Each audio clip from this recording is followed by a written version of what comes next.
Tablas de cubierta agrietadas por el sol.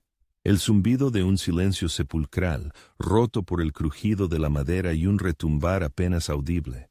El rugido de decenas de estómagos hambrientos. En los ojos de la tripulación, el vacío, pero en lo más profundo de sus pupilas arde un fuego depredador.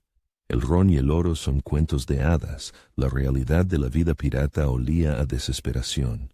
Y hoy descenderemos a ese infierno para componer el menú de la última cena pirata, de lo repugnante a lo impensable. En la cima de este menú se encontraba algo que rompía no solo el cuerpo, sino también el alma. A ese olor a desesperación se mezclaba otro, un olor dulzón y nauseabundo a escorbuto y tejidos en descomposición. Los supervivientes decían que los persiguió toda su vida. Esto no es simple hambre, es una desintegración biológica a nivel celular. Olviden al capitán Jack Sparrow dándose un festín en Tortuga. Los verdaderos enemigos de un pirata no eran las fragatas enemigas, sino el escorbuto, la sed y el hambre era el asesino más ingenioso y cruel. Según el historiador Peter Leeson, durante la edad de oro de la piratería, morían muchísimos más marineros por enfermedades y agotamiento que en combate. Su principal enemigo no era la flota real, sino su propia cocina. En los próximos minutos descubriremos por qué las ratas de barco se consideraban un manjar y costaban más que el ron, cómo los piratas preparaban sopa de cuero con sus propias botas y qué era la costumbre del mar. Un ritual espantoso sobre el que los supervivientes guardaron silencio hasta el final de sus días. Las ratas no son solo comida de desesperación, son la moneda de la supervivencia. Cuando París fue sitiada en 1870, las ratas entraron en el menú de los mejores restaurantes. Los piratas entendían instintivamente esta economía de asedio. Pero incluso una rata en el asador de un barco es señal de catástrofe. Antes de llegar a eso, el menú incluía otra cosa, algo que difícilmente podría llamarse comida. En primer lugar, la carne en salazón. Ternera o cerdo curados en salmuera hasta alcanzar la consistencia de madera salada. No se cortaba con cuchillo, se partía con un hacha. Imaginen intentar morder un trozo de un ladrillo salado. Se encontraron algunos barriles de ternera de la época del almirante Nelson 100 años después, y la carne en su interior estaba dura como un fósil, pero formalmente comestible. Los piratas no solo comían comida vieja, comían historia. Acompañando a este ladrillo estaban las galletas de barco, bizcochos de harina y agua, apodados rompemuelas. Su ingrediente principal eran los gorgojos y sus larvas. Los piratas bromeaban diciendo que era mejor comer las galletas en la oscuridad para no ver qué más estabas comiendo. Los marineros experimentados incluso preferían las galletas agusanadas, una fuente adicional de proteínas. Para comer una galleta la rompían con la empuñadura de un cuchillo y remojaban las migas en grog. No era un producto. Era un material de construcción que había que hacer comestible. Ahora, deténganse un segundo. Abran mentalmente su frigorífico. Y ahora imaginen. Para desayunar, un ladrillo salado.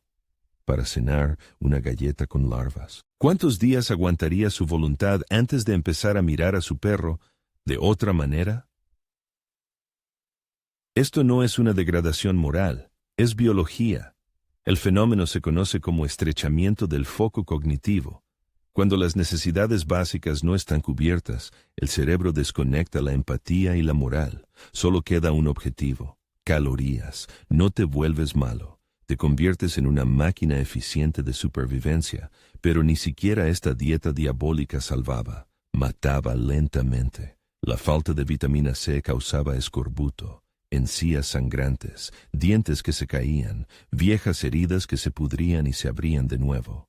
En la década de 1740, durante el viaje alrededor del mundo de George Anson, de casi 2,000 hombres, murieron 1,400, casi todos de escorbuto. Sus cuerpos se descomponían en vida, era la plaga que llevaban consigo en la bodega. Pero incluso las encías podridas y las galletas agusanadas eran un lujo, porque cuando la bodega se vaciaba, comenzaba el siguiente acto de la tragedia, y los primeros en entrar en el menú eran aquellos que siempre estaban en el barco. Pasajeros silenciosos con 4 patas y una cola, y cuando también ellos se acababan, los piratas empezaban a mirar a los pasajeros de 2 piernas. El precio de una rata de centina gorda durante una calma chicha podía superar el salario semanal de un marinero. No era solo comida, era la última carne fresca en cientos de millas a la redonda. Una moneda con la que se podía comprar un día más de vida. La receta era simple y brutal. La rata se chamuscaba sobre una vela para quemar el pelaje, se destripaba y se ensartaba entera en la punta de un cuchillo o una bayoneta, asándola sobre la misma llama tenue. En los diarios de a bordo del siglo XVIII se conservan registros. El coste de una rata equivalía al de una botella de buen brandy español. La elección entre el olvido rápido y un día más de tormento era obvia. Cuando se acababan las ratas, comenzaba la verdadera alquimia naval. Los piratas empezaban a comerse su propio barco, se cortaban trozos de cuero de las botas, cinturones, fundas de cuchillos, incluso de la jarcia. Se remojaban durante horas en agua de mar salada para ablandarlos un poco. Luego se raspaban con cuchillos para quitar la suciedad y el alquitrán, y se hervían durante días hasta que el cuero se convertía en un líquido turbio y pegajoso. Es como hacer una sopa con tu propia cartera. El valor nutricional de este brebaje era casi nulo, pero estaba caliente, llenaba el estómago, engañaba al cerebro, dándole la ilusión de saciedad. Era una comida placebo, un aplazamiento de la sentencia. Observen al carpintero de a bordo. Para todos es un maestro de la madera, pero ahora es un carnicero. Su herramienta no es el hacha, sino el raspador de cuero. Mira el mástil principal y no ve un soporte para las velas. Ve cientos de porciones de una futura sopa en el revestimiento de cuero de la jarcia. Cada crujido de una correa es para él el sonido de la cena. Su mundo se ha reducido a una sola pregunta. ¿Qué más en este maldito barco se puede hervir? Raspa el cuero como si fuera madera preciosa, sacando finas virutas. Sabe qué trozo está impregnado de sudor y sangre y cuál está más limpio.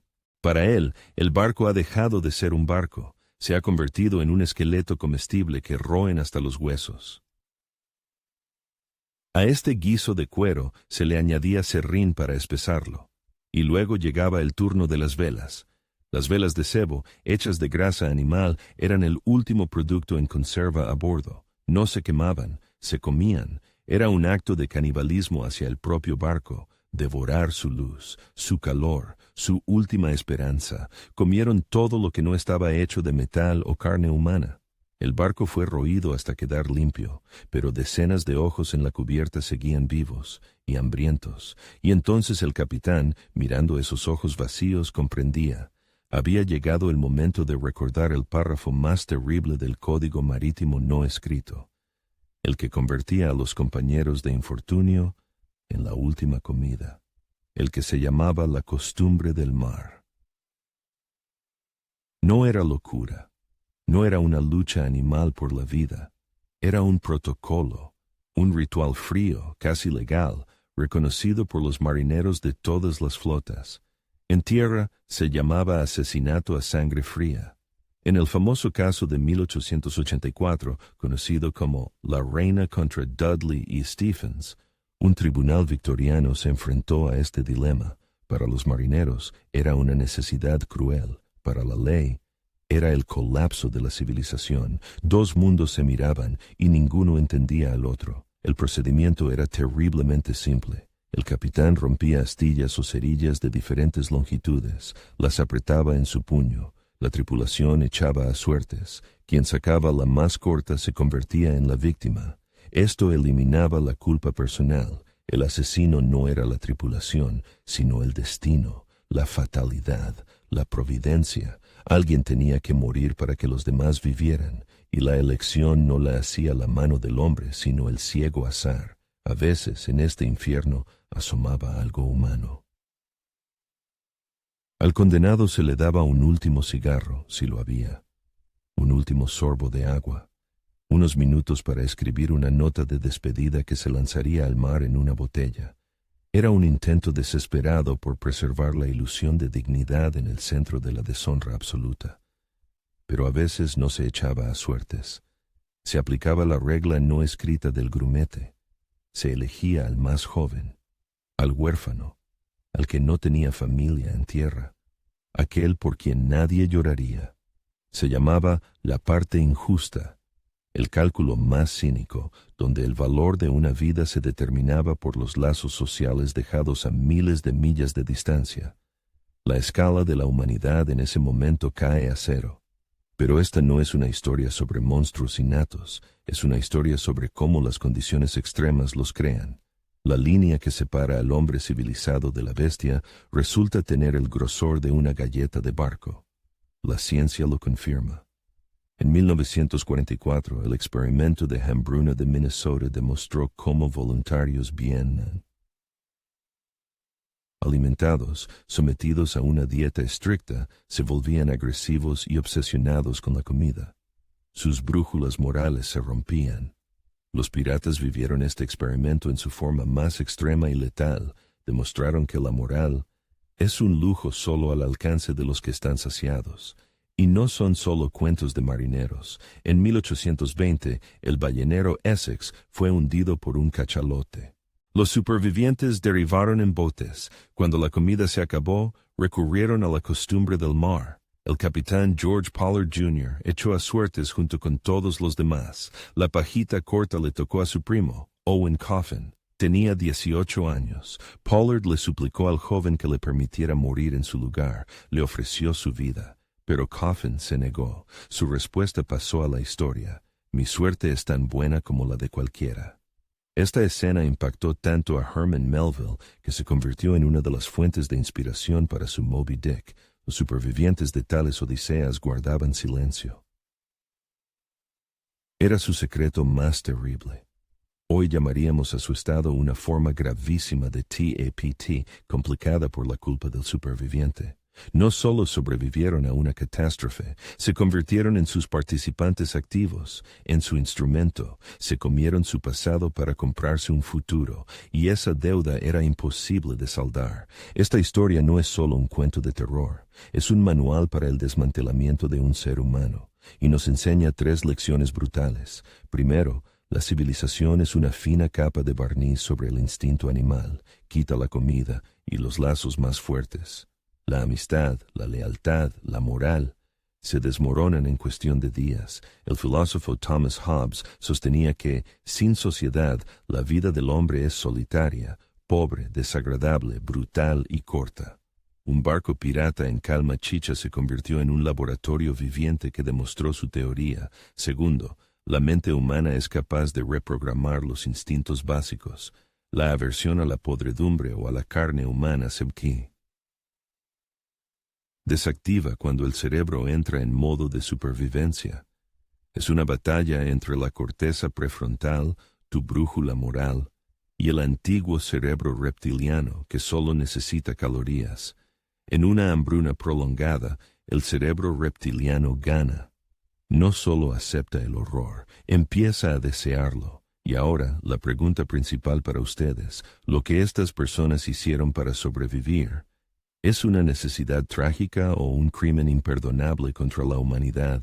Este debate no tiene una respuesta correcta. Escriban en los comentarios una sola palabra, necesidad o crimen. Veamos de qué lado está la mayoría. En jurisprudencia esto se conoce como el estado de necesidad, uno de los conceptos más controvertidos del derecho. Su voz en los comentarios es su veredicto en este tribunal improvisado de la historia.